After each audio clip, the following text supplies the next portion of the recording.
Ихтиман и ми се карат. Не пътувайте, стой си в Ихтиман. Какво правиш, София? Виж какво правят. Седиме тук на опашка, че трябва да стане да пърши ни обижда на всичкото отгоре. Вижда?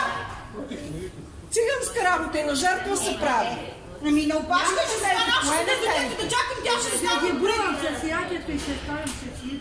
Виж колко ме нервираха. Аз съм на работа, нищо не са ми казал. Тук са те 4 души, сега се насипнаха тук и като едни папагалки върху мен. Като едни папагалки. Папагалка си ти. Нахално. Тия са взаимно свързани неща. Мукламе! Айде ти ще Плана на майка ти слушай, след малко, нали знаеш какво ще има? Нали знаеш? Самарки и войници. Войници?